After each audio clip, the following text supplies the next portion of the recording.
Now let's discuss the concept of discrete probability function. So in probability, we have broadly two types of probability. So we can have a discrete probability or we can have a continuous probability. Earlier we talked about the probability of rain and we said that the probability can be 70%. Now the probability can be 70.1% as well or 69.9% as well. So basically we can have unlimited number of options and it can goes to 7.9999 with unlimited possibilities with the numbers not ending on any point. So basically this sort of probability where we have unlimited numbers where the numbers are usually in percentages, we refer it as continuous probability function.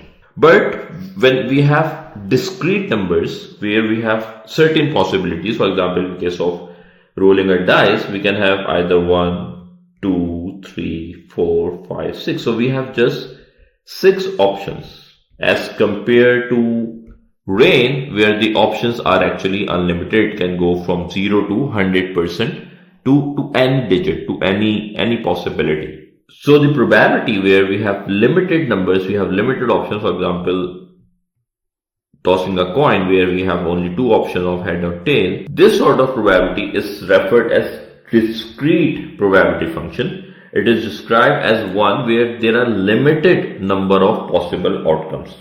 When we have such sort of equation, where we have such sort of scenario, what we try to do, we try to make a journal equation of that particular event. For example, in case of a coin, the probability function can be x divided by 2 because we have only 2 options of head or tail. Similarly, for a dice, the discrete probability function can be x divided by 6.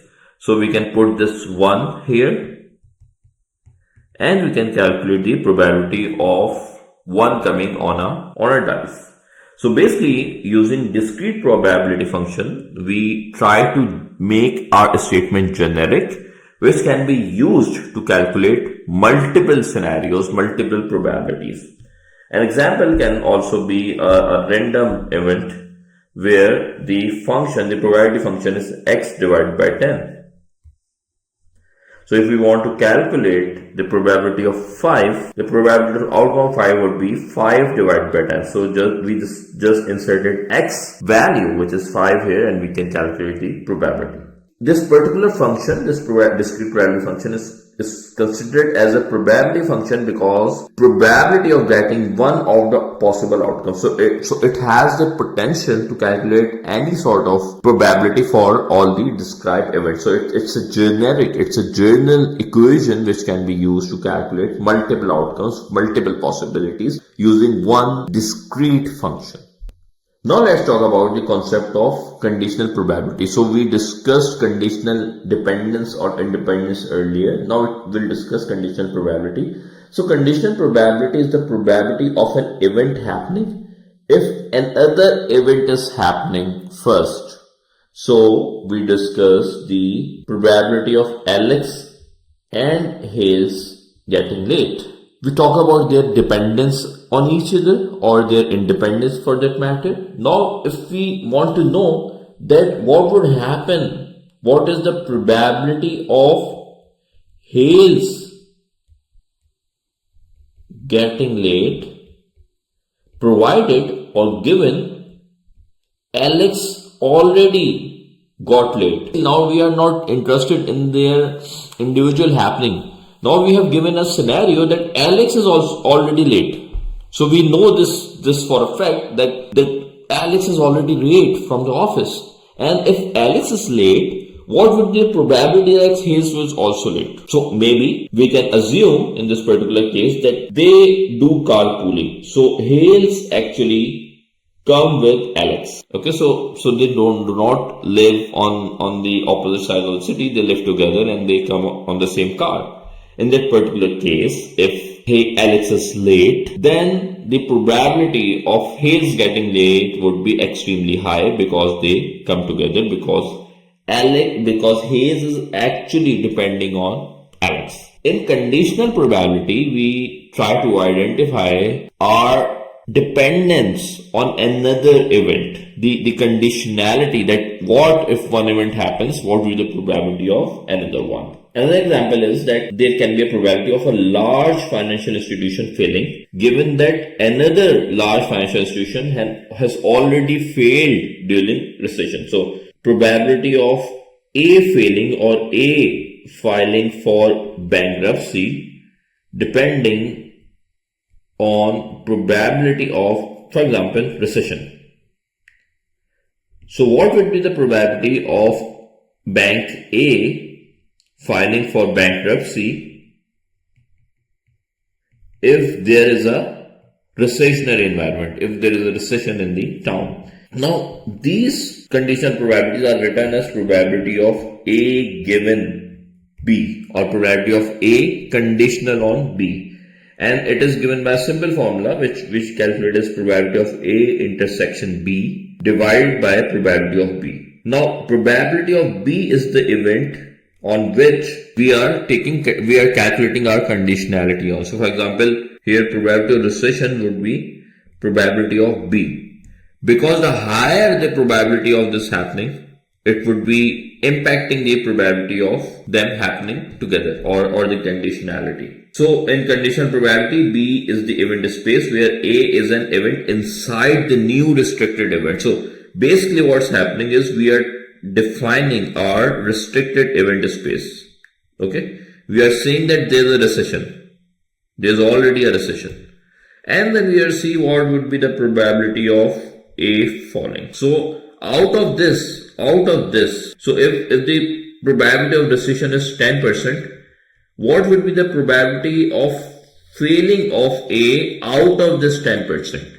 So basically we are restricting our space. We are just restricting to this particular condition, and then we are trying to identify the conditionality on that particular event. Now, just to recall, the unconditional probability was something that it is not dependent on occurrence of another event. So that we discussed earlier, the independence. The conditional probability is the occurrence of an event depends on another event.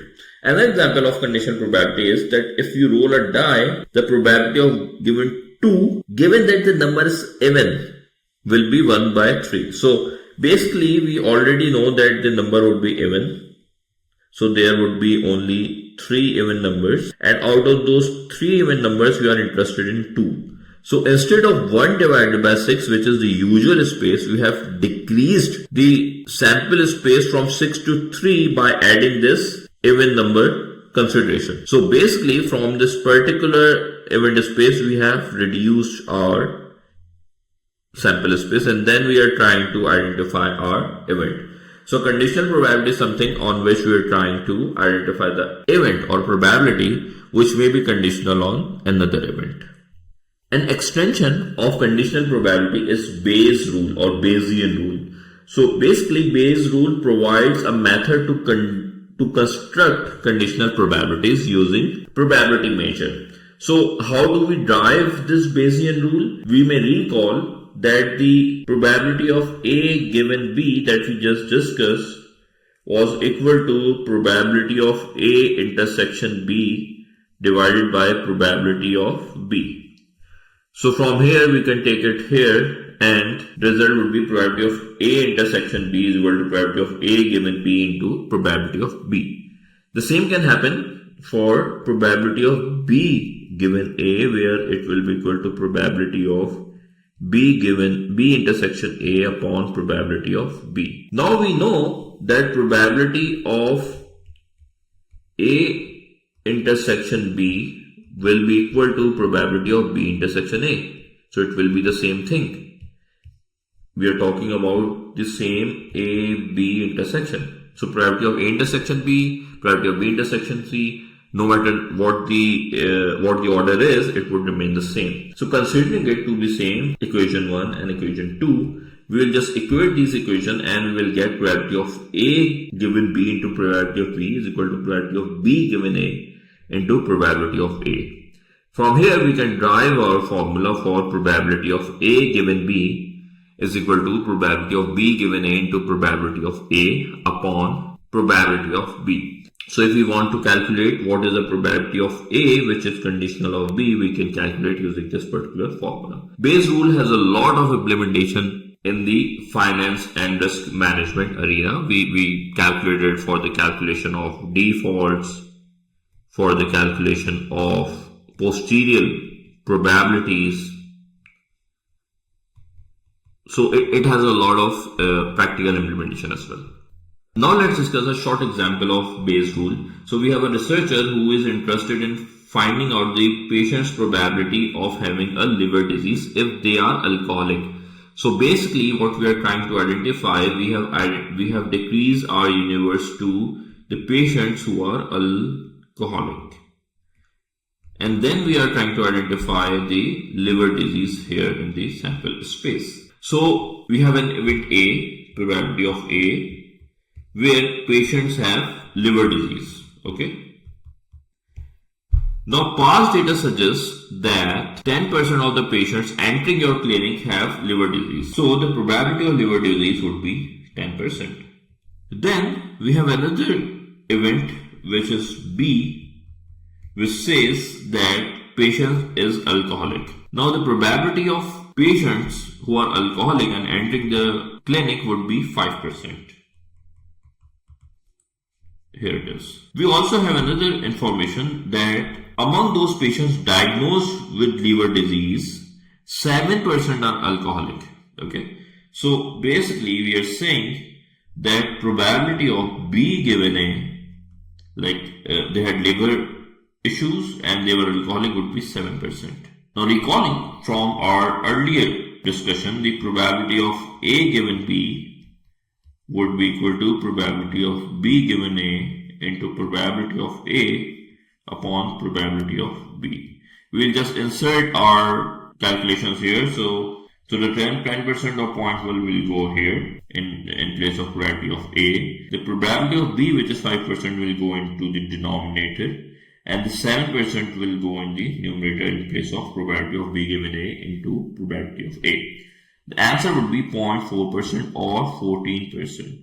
So what does it show? It shows that if the patient is alcoholic, there is actually higher chance, which is 14%, as compared to actual data suggestion which said that the liver disease was only 10%. So basically using the Bayesian probability, we could identify the chances in increase of probability if the patient is alcoholic, or in other way, what's the impact on alcohol on the liver disease as well.